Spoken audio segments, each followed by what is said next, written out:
wake, hear the birds and see. Hey guys, and welcome back to my channel. Today's video is going to be a little bit different. I'm doing a tips on spring cleaning, decluttering, and organizing a space.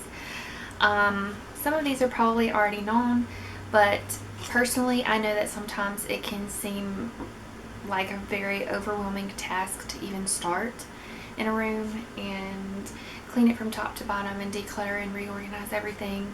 It is a daunting task, but hopefully these tips that I'm going to give you are going to kind of help it seem less ominous. Quick introduction in case you're new to my channel before I get started. My name is Charity. I am a wife and a stay-at-home mom to 2 kids. I have a 4-year-old daughter named Riley and a 19-month-old son named Weston. Weston has Down syndrome, so you'll see a little bit about Down syndrome on my channel, but it's mostly going to be pertaining to mom life in general. So there's a lot of cleaning, a lot of cooking, a lot of organizing, baking, hauls. Every once in a while I'll throw in like game or craft ideas for kids or a vlog. Sometimes there's just a random video thrown in there, but for the most part it's going to be cleaning motivation.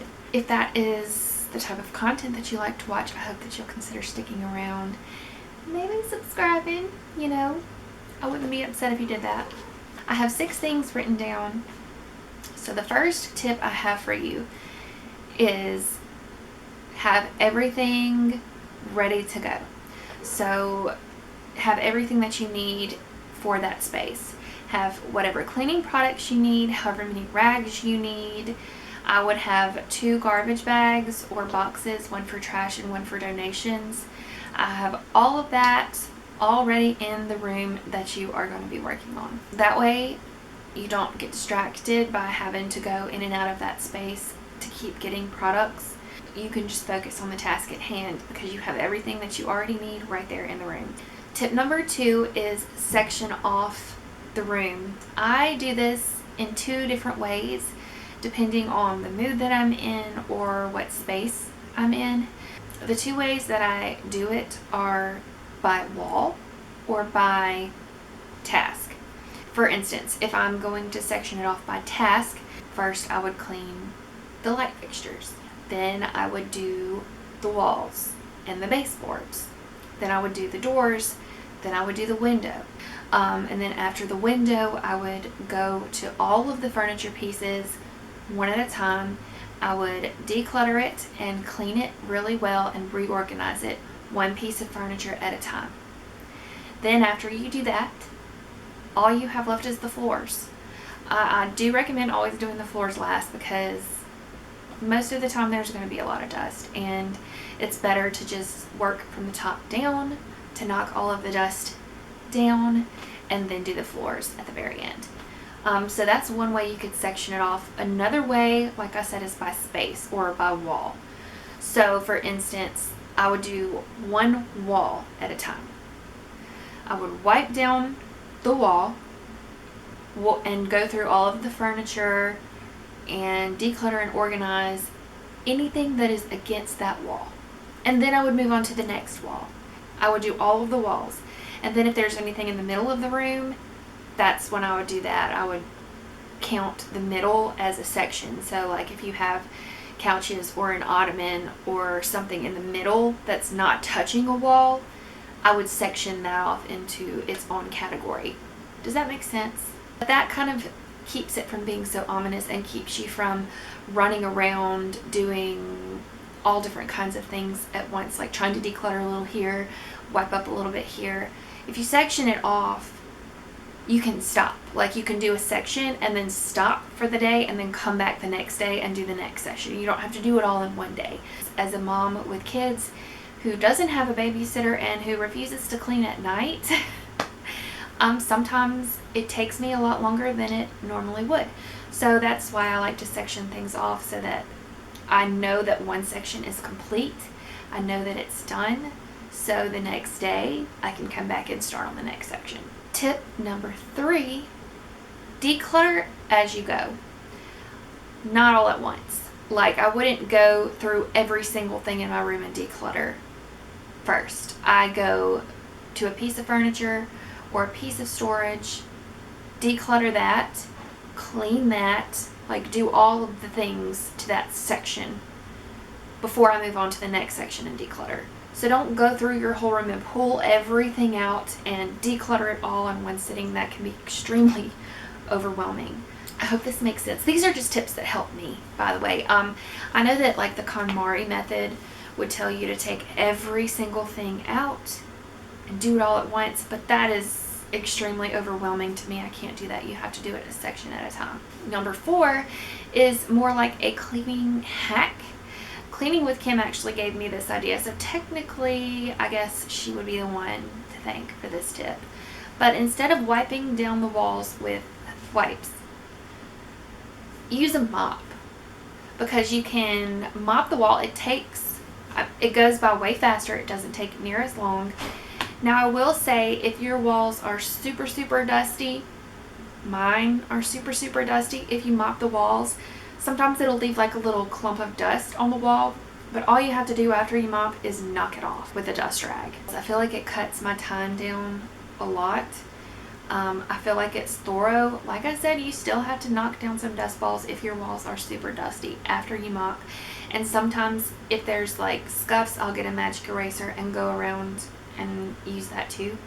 But I do really like this tip that Cleaning with Kim shared on her channel. So if you're looking for an easier way to do the walls, use a mop. It also keeps you from having to use a step ladder and getting up and down all the time. Tip number 5. Take a before and after picture. The first time that you do that, it is so motivating. I highly recommend either taking pictures or taking video of a before and after, and then compare the two. And y'all, it is so motivating. If you do this, it will encourage you to do more spaces in your home. And maybe that's just me, but I love seeing before and after pictures. So if you want to really feel good about the progress that you've made, I highly recommend this. Tip number 5, put whatever you're going to donate in your car now.